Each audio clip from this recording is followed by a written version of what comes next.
Christine Camp. With over 30 years of experience in real estate, Christine Camp has a broad understanding and deep technical expertise in real estate acquisition, development, disposition, entitlements, community planning, and management in Hawaii. Christine is also a visible community leader whose contributions and advocacy has earned the recognition and respect of various community stakeholders.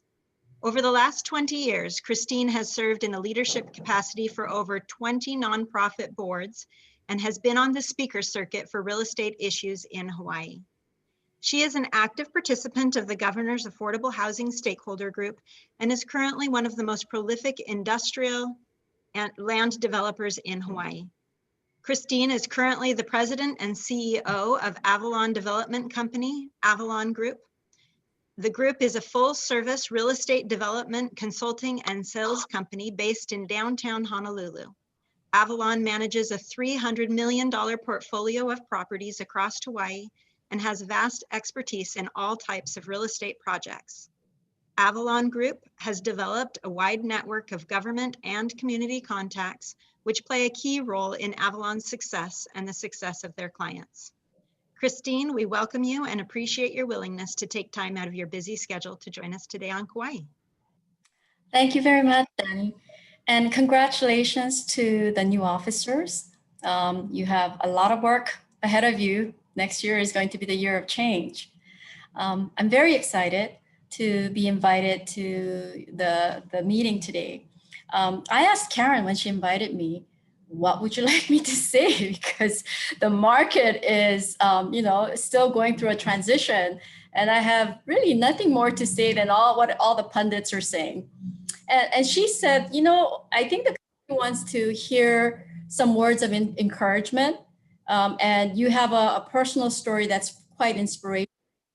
We'd like you to share your story of how you got to where you did. And I share that story. It makes me feel vulnerable, but at the same time, I feel that it's my way of playing it forward.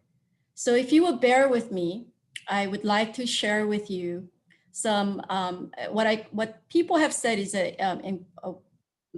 inspiring stories or encouragement for those of you who feel that things are just so bleak, because they're not. This shall be over, because it will. And I want to just share with you my story while we wait for the new year to come and the vaccine to arrive, and a little bit about how I became Avalon, what my outlook is, and maybe what we're going to be doing next year. But primarily, I'm here to inspire you to say, no matter how dire the consequences, things will get better. And then after my talk, if you want to hear my thoughts about anything, I'm not running for office, so I will entertain Q&A if you'd like to ask me questions, or always reach out to me. So just a little bit about Avalon, only because while I know many of you, a lot of you don't know who I am. Primarily, I have not done much development on Kauai recently. I did do development when I was at A&B through the guise of A&B's projects, and was very familiar with Kauai. And I have done many of the projects for lenders during the last 2008 great financial crisis, when there were many issues that we had to address as real estate investors and lenders. So a little background about what Avalon does. Avalon builds housing. Avalon is a developer of rental housing. In fact, I won the Developer of the Year by NIAP in 2016 because we built a rental housing that was for affordable and did not use any tax credits, government financing. It was purely done through private funding. And that is what I want to encourage. And if the government can just get out of the way, I think we can do more of that. So we built 269 units, and currently we're in the condo conversion phase, where we've preserved for 38 years affordable rentals while we're selling condominiums that subsidizes those affordable rentals. And then we are in the middle of developing an industrial park, 178 acres, In my lifetime, I've done industrial parks through Alexander and Baldwin when I was AMB's vice president. And then when I went out on my own, I developed 13 acres. And now we're in our 178 acre project. We have the last 30 acres remaining that we've been developing over the last 5 years. And just so on and so forth, a lot of industrial, commercial, residential developments. Currently, we're working on with the Hawaii Public Housing Authority to build them their office campus so that they can have room to build about 800 affordable units. So that's kind of our activity here. And we're always looking at Kauai. And for Kauai, what I want to do is to look for opportunities where we can do rental housing or market housing that's designed and priced for the people who live there. I just haven't seen a lot of opportunities right now, but I am talking to the key movers and shakers on Kauai and seeing what we can do there. So let's see. Okay, so some of you who have known, I think the last count, I was on the cover of 6 magazines and newspapers and all those things. Developer of the Year. Today, right after this meeting, I'm being awarded Developer of the Year by the Building Industry Association. Kauai, not Kauai, but General Contractors Association named me Developer of the Year last year, and so on and so forth. And I'm here not to brag about it. That's not the kind of validation that I need. But what I'm here is to share the story of who I am, because it's one of those things that makes people think twice to say no matter how bad things are, it's going to get better. And this is who I am. FOB, on the far left, I came here as a Korean immigrant who didn't speak a word of English, from a very poor family. Then in the middle is the picture that I've taken before I ran away from home. I was a teenage runaway. Then I went back home in time so that I could pay for college and help my mom buy her leasehold housing because she couldn't afford the mortgage on her own. And instead of going away to college, I ran for Miss Korea Hawaii, and won and spent the $10,000 that I won towards my college education. So that's who I am. And you wonder, okay, so what does that have to do with real estate? Well, it has everything to do with inspiration. I went on, while I was still going to college, people have seen myself making presentations to the neighborhood board when I was 18 years old, asking for zoning on Lanai and places that 18-year-olds were rarely seen. And Kathleen Cook hired me as a result of that to work on their Mililani Mauka, which is a master plan community for 6,000 units. But I volunteered for affordable housing because I was a teenage runaway. I came from a very poor family, and I wanted to make sure that I built for the people who were like us. So the project was the first project in which affordable housing was required back in 1989. So in 1990, I volunteered for all the projects that nobody wanted, the non-glamorous jobs, which are affordable housing projects, because they had no high profit margins. They were impossible to build with, with all the guidelines.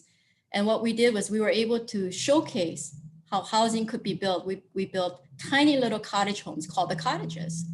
And we had 3,000 people waiting for 90 homes. And we knew that we had formula there that could work. We could build homes that's tiny, but they could have a yard that could build future homes if they ever had the excess capacity to be able to move up, build up on their equity and build their homes. So we won the parade of homes. And at that time, that picture is when I was actually 23 years old. Then A&B invited me to join them and won several awards, again, building for the residents who live there. The projects that were not glamorous, that weren't giving up huge profits, but it was the right project for the right place. And on Maui, we also won the award, not because we wanted to win the award, but because we came up with formulas where the homes that we were designing were for the residents and they could build their equity. And then I became the vice president. While I was vice president of A&B, I worked on the acquisition that didn't happen. A&B at the time wanted to expand beyond the lands that they own on Kauai and Maui because why? Too hard to zone. It just took forever at that time. This was back in 1995, 96, 97, 98, 99 when I left. The last project that I worked with them was one that I was working with New York investment bankers. We were trying to buy Ala Moana Shopping Center. That outline of the project is the Ala Moana Shopping Center. And Ala Moana Shopping Center, we were trying to buy for, I don't know, about $820 million, or chump change. But what we did was we ended up losing. We ended up losing that deal to someone else who knew a little bit more about the property and about relationships. That's when I learned it's not about the dollars, it's about the relationships. But I just realized at the time that through this failed project that I think those of us who grew up on the islands, especially if we go to school from the islands, we feel somehow that we're less than. We're less than those guys who are from the Wall Street. We're less than, we don't know as much as those people who went to Ivy League schools. But what I realized, graduating, attending KCC, then HCC, then UH, and finally graduating and getting my degree 10 years later from Hawaii Pacific University, not because UH was not great, but because Hawaii Pacific University was the only one that allowed night schools while I was working for Castle and Cook and A&B's and was able to allow me to graduate. But that inferiority complex of an island person, I just was able to realize, I had an aha moment through this failed $800 million acquisition, that I knew my community. I knew how to underwrite to what the community wanted. And they didn't have anything on me. And that's when I left A&B. But these three slides, I want to just show you. This is a slide that I saved from a presentation that I made to the board of directors at A&B. This is when, do you remember the Japanese bubble? And when nothing happened, 1986 to 1990, everything was happening. The Japanese, the tourists were going up, massive investments. And then from 91 to 96, you had tourists coming, but US tourists were declining, and then there were no investments. While people were spending tourist dollars and discovering Hawaii, there were really very little investments and there was zero growth. A lot of layoffs, a lot of closures, projects failing. And then 1997 to 2000, you start to see things happening again. I saved this because this was what made me go out on my own and start my own company. This was the GDP. I share this with you because next year, and maybe for the next 3 years, you might see that the economy might replicate it. It might take another 2-3 years. But what's different from this? So from 86 to 90, things were declining. And then you can see how US was doing better than everywhere else. Hawaii was lagging behind. And I believe that we're at a critical juncture that Hawaii will be lagging behind unless we're active, mindfully active with our policymakers, our politicians, our leaders, our community, to remind them how important it is about the economy. But when I saw this, I saw that Hawaii was going to do better, that from a no growth, I saw a path forward. And when you look at the economic reviews that are coming out from Hawaii, from the state of Hawaii, because we're in such a decline, we're going to see significant incline of our economic activity. Now, Kauai, I know you feel that you're shut down, you're upset with your mayor, some of you maybe, based on what I'm reading, what I'm hearing, many of you are very upset with your mayor. I would be too, when everything's shut down and that, you're seeing a standstill on your economic activity, if not a decline. But at the same time, being safe, being the place where there is safety. When you do reopen, there's going to be, and a vaccine is found, there's going to be a massive movement towards Kauai because that's the island that was the safest. There's going to be a pent-up demand for people wanting to go to Kauai. So I hope that you will find that there is going to be hope yet. But I saved these because when there was nothing going on, and all we were hearing was economists saying that there would be growth because there was negative growth, I took this path to heart. I believed it, and I made sure that belief came to reality by working with others and articulating my thoughts with policymakers to make sure that the economy moved. And it was true. But I always remember this, and this is the third site that is very, very important to me. I think you know that this is a picture of Kauai. But one of the things that is very important to me about Hawaii that I need everyone to remember in the darkest economic moments is that no matter what happens, people will still come to Hawaii. And we are, yes, I don't care what anyone says about agricultural development and technology sector and growing the economy elsewhere. We are and will remain a tourism-based economy. And people will come to Hawaii because of the sand, surf, the sun, and the safety, the cleanliness, and the protection of the United States. Investors will follow for the same very reason. So don't forget it, because it is going to happen again. When the gates open, it'll be a flood of activity. And how do I know this? Because I talk to investors all the time. I'm raising hundreds of millions of dollars, tens of millions of dollars. I just had dinner with an investor who came to Hawaii, flew in, and we're talking about Kauai. And she can't wait to come to Kauai to buy her home.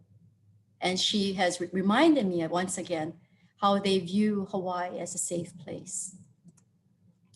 Background, Avalon Development started with really nothing, no investment at all.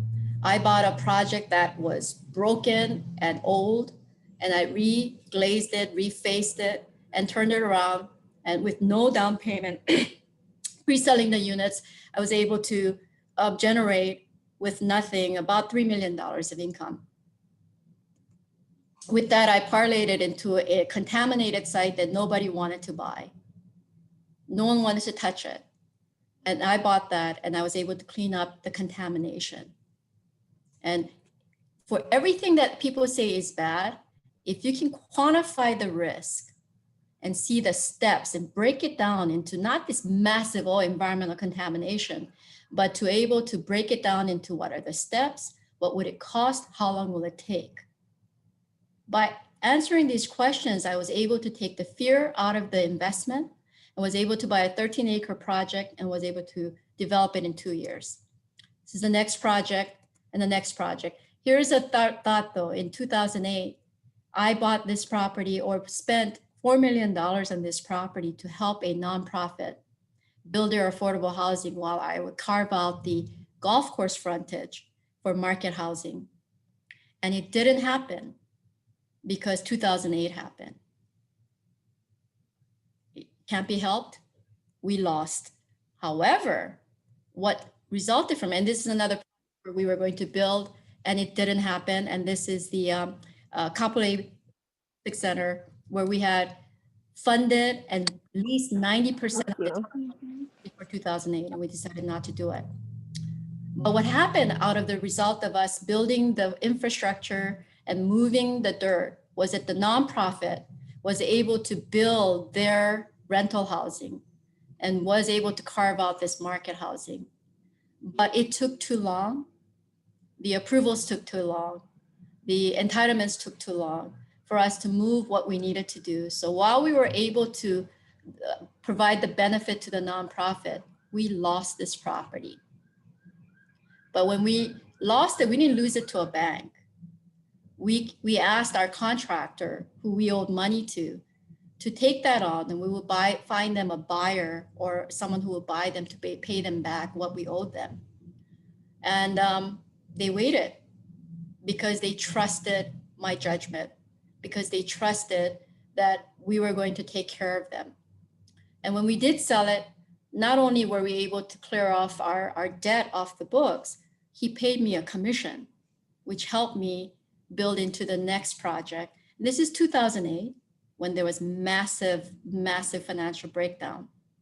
And I want you to know that even in a failure, there's always a silver lining.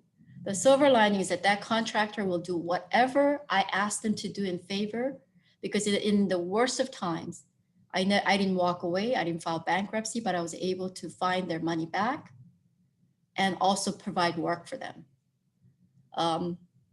And for us, we have a tremendous amount of goodwill with this nonprofit who was able to deliver over 300 units because we were able to do the site work for them at our expense.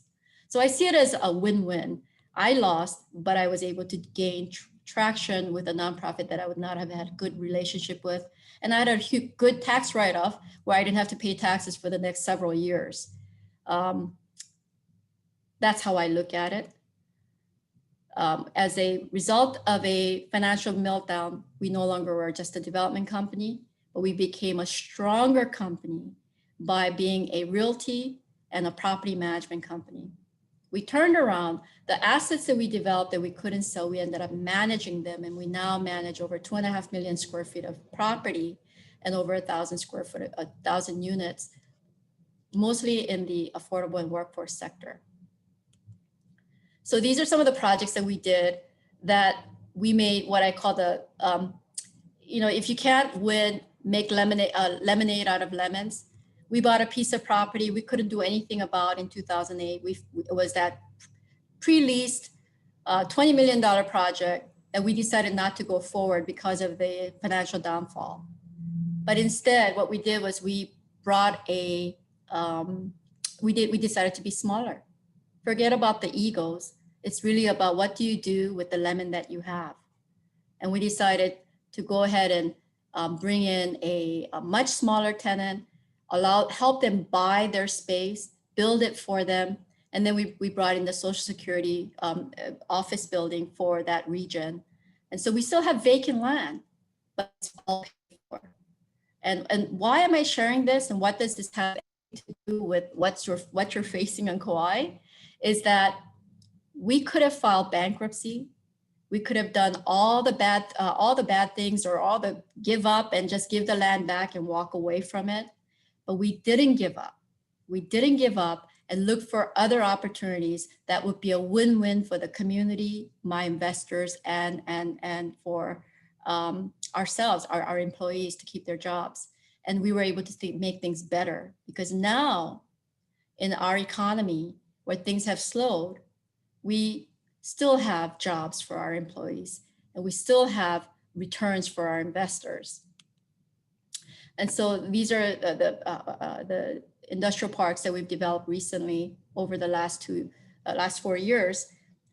Reason why we are so robust in the industrial park area is the fact that we had other industrial parks, but we were right on Kauai when people were failing, and we stepped in without charging any cost to see how we could help.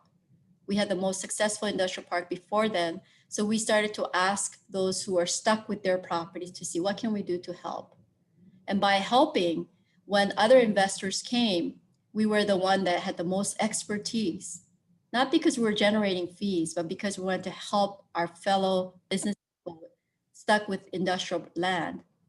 When new investors came, we were the ones left standing that had the most expertise in what industrial market was like. So we were able to buy ourselves into a 170-acre industrial park, and it's been the most successful project, and we've been able to help local businesses own their own park instead of leasing them. And this is Halekalai and all the other things that are going forward. But what I want to tell you is that one of the key things, people have always asked me, what's the secret? What's the secret to making sure that we are successful in what we do? How do we get noticed? How do we compete? How do we address what's going to be ahead of us, which is going to be a very difficult time? I always come down to the fundamentals. And for some of you, it sounds very whimsical, but it starts with you. And it starts with a dream. How does an FOB with no financial backing, with no connections, do all the things that I've done? And I basically say it's because I always look for the dream, the future, the hope. Without hope, without being an optimist, you can't move forward. You're not going to draw the positive energy towards you. And so the magic to all the things that I've been able to accomplish is because I'm optimistic about the future. And even when I see where we are today, I feel very optimistic for Kauai. Kauai is going to be one of the places that are going to be seen as safest, cleanest areas to visit, to live, to have a second home, and maybe even have a first home and be able to use the technology elsewhere. And that's one thing that you've got going for you. The second thing that I ask of you and why I was able to do it is I dreamt big dreams. As you can see who I am, I'm a petite Asian woman with an accent. My voice is squeaky, but yet I am able to ask people to invest not just millions, not just tens of millions of dollars, hundreds of millions of dollars. How do I do that? Because I'm able to dream big dreams and parlay my optimism to the people who need to make decisions. And that's important. And the $800 million issue that came about was related to the relationships. That when we couldn't acquire the Ala Moana shopping center, it wasn't about the dollars, but it was that we didn't develop a relationship with the seller. And those of you who are in real estate sales, you know exactly what I mean. I'm in the process of selling my position with my investor at the Sky Ala Moana project, which has it's a $500 million project. And the reason why I decided to exit that project was because I didn't develop the relationship with my Korean investor early on. And that's for another story. But here, what I want to really focus on is that what I've done and what I've been able to accomplish in a relatively small market in the state of Hawaii, and I've only focused in the state of Hawaii. And I ask you to focus on the areas where you have relationships, where you can build relationships. It doesn't matter whether you're doing things all over the United States. When it comes to real estate, and for me, when it comes to real estate development, knowing your community matters. Knowing who you know and how you know them matters. The fact that you are officers of your organization, the fact that you are here as part of the membership meeting, even through Zoom, I know that you know this. Relationships matter. It is the relationships that have helped me each way, at each failure, how to get out of it, at each success, how to parlay that into something else. But despite those 3 points, one thing that you can't forget is to be realistic. What I mean by realistic is not dream big dreams, but then forget about it. But it's about dream big dreams, but break it down into real goals, tangible goals that you can actually see and do. Break it down into actions. And I know these are things that everybody knows, but you'd be surprised even at the highest level. I had to step away from the Federal Home Loan Bank Board, which I'm on. It represents 13 states. I represent Hawaii. I just stepped away from it. We're managing $200 billion of assets. Billion, not million. And you'd be surprised at how even for that group, they forget to be realistic and how I have to remind them, let's break it down into actions, tangible, quantitative actions. That's what realistic means. And then something that I always ask you to think about, don't sell yourself short. People do all these things for free, they give them work, they're helping others, but you forget to ask people for the referral. You can say, I'm doing all this, everyone says, thank you. Don't sell yourself short by not asking for the referral or work. Hey, I'm doing this. If you know anyone who needs it, let me know. Just the way that I put my passion into what I'm doing, I do that for real estate too. I do that for development, whatever services that you're selling. Don't sell yourself short. Ask for the business. I was reminded of that by a real large developer who became a partner with me on a project. And I'm in this now 21 years. And he had asked me to do some due diligence and financial analysis work when I started my company in the first 2 years or 3 years. And he said, well, how much do you want for the work? And I said, oh, I don't know. How much would you, that's okay. You don't have to pay me. And I spent, 4 months on this work. That's okay. It's something that I do all the time. And he said, hey, you should get paid. You know what you're doing. You've done this work. Ask me how much you should be. Don't ask me. Tell me how much you want to be paid. Then I'll negotiate with you. That's when I realized I need to know what I'm worth. And for those of you who work for others, you need to assess what you're worth. Don't forget to ask for that raise. They may say no, but in the back of their mind, they know you want to be paid more. Don't sell yourself short. That's part of your success formula. And then most importantly, along with being an optimist, you have to believe. Whatever you're selling, whatever you're saying, you have to believe with a passion. Because if you don't believe, no one else will believe you.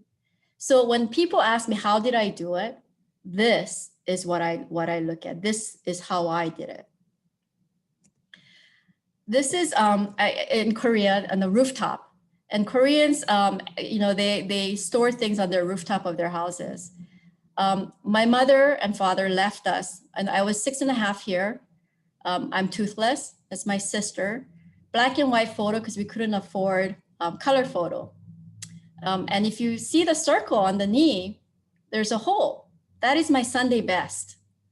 But I have a hole in my stocking. That's how poor we were. You see that brown round thing in the back, that jar? That's kimchi. So they really do have kimchi by the jar. Anyway, this photo reminds me of the humble place that I've come, where there was no running water, we pumped water, and where we had to stand in line in the winter time to get the water from the community pump house. But when I came to Hawaii, what I believed foremost was what everyone told me. I knew nothing else to believe. So by the time I came to Hawaii, I was 10. It was about 3 months shy of my 10th birthday. So for about a little under 3 years, I was out without parents, living with my relatives. And one thing that I've believed when I arrived in Hawaii at 9.5 years old was that you're in America. You can be anything you want to be. Barack Obama, a Black man, became president of America, right? You're in America, each one of you. So no matter how bad it is, you can make anything happen. And if you can believe it. So I sound like, here I am doing $100 million, $200 million deals. And don't I sound like very Pollyanna-ish? Come on, you can't really be that naive. But I am that naive.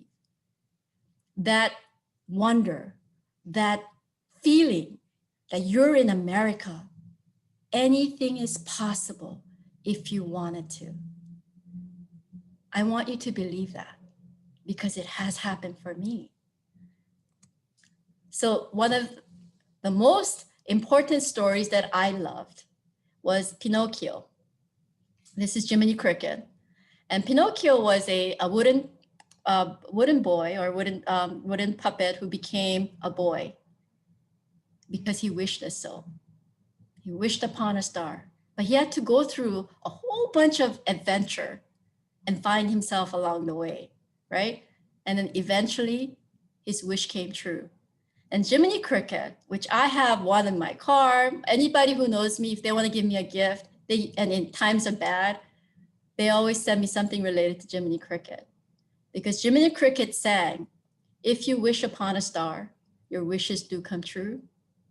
Everything that you want to do, 2021, head on.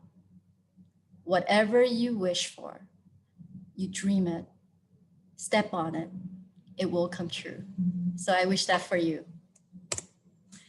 This is my family. This is my dream. So congratulations to the new officers.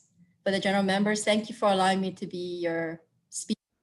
I hope that what I shared with you was something that is helpful. And, that's all I have to say. But last statement that I want to make, which I have a poster of right in front of my computer, is that this too shall be over. Meaning the pandemic, it's not market made. It is a disease. It's a pandemic that's going to have a vaccine just around the corner. Not weeks, not years, not months, maybe a few months, by spring, by summer. So it's going to be a great year of growth. You're going to see some contractions, but you will see growth. And I know that Kauai is going to be poised for well. Believe it. Once you start believing it, then you need to make sure that your policymakers hear your voices. Don't give up on it. Keep at it. They need to hear from you. And I'll be right there with you. In fact, my next meeting after this, after I accept the award for the Developer of the Year, is a strategy session for next year, for legislative session, on how we can make real estate development more viable for affordable housing. And when I consider affordable housing, it's not those housing where the city and county says, or the county of Kauai in this case, will tell you who you can sell it to, how much they can make. It would be affordable housing just because it is accessible without having to prove how much you make. You can just buy it in a free market that is accessible because it will be free from the burdens of development, free from all of the things that the projects will have to carry. And we're seeing that already. And we feel this is the very time that we should be thinking about it. As market contracts for the next few months, this is the time for us to ask. And I hope the policymakers will hear us. So I know that we have a little time. I am open to questions or comments or anything that you want. I don't know, Karen, what would you like me to do? Okay, anybody has questions for Christine? Christine, if you turn off your screen, I can see everyone's pictures and. Okay, Christine, how do I? Christine, this is Jack. Jack Hey, Legal. Your Kapolei Business Park, is it almost like sold out, or you still have lots in there? We have 35 acres out of our 178. I think 5 acres just went into escrow, so we'll have 30 acres remaining. 30 acres, okay. Thank you. Okay, so how do I unshare? Is that it? Good question. You're still on. Oh, I okay. think you have to go to, anybody knows how to unshare? It should say at the very Unshare screen on the bottom. Unshare screen. Okay. On the bottom. Any more questions from anyone? I just like to comment. Hi, Christine. I remember you from the A&B days, and you know, you still don't cease to amaze me. You always have a drive, and I'm not even surprised where you are today. I'm very proud of you, and you know, your crew. Joanne has sold my son his house on Oahu, and you taught her well. And I still picture you. I laugh because I can still picture you standing on my car at Kauai Estates trying to look for views. So, you know, you're awesome. And yeah, nice family. We miss you. Thank you. Thank you. Anyone else have questions for Christine? Yeah. So, you know, one of the things I want to share with you again, I share this, and then everyone, my sisters especially, say, you can't be sharing this, too personal. I don't want people to think that we were FOB when we grew up. You know, we shed all that. And I just say, you know what? This is America. America is about giving people the dream. First, achieving your dreams, but second, playing it forward. So I know it's embarrassing to my sister. It's embarrassing for me too. Like I'm telling this story, I'm thinking, oh my goodness. As my Filipino friends tell me, no be taran, right? Don't be taran. Like, here I am, look at me this way, you know. And that is if you know me well, you know that is not me. Even when I ran for Miss Korea Hawaii, you know, that's my mom thinks from the old country, that is the dream that anybody can achieve. And for me, it was you know, means to get to an education that we couldn't pay for. And it allowed, you know, visibility. And you all know, as realtors, you know how important visibility is. And that allowed visibility at a time that I really needed it. Thank you, Christine. You know what? One of the leadership seminars that I've attended, this is the first time I've heard that leaders could be vulnerable. You have to show your vulnerability for people to really kind of that you are with them, that you're not really up there.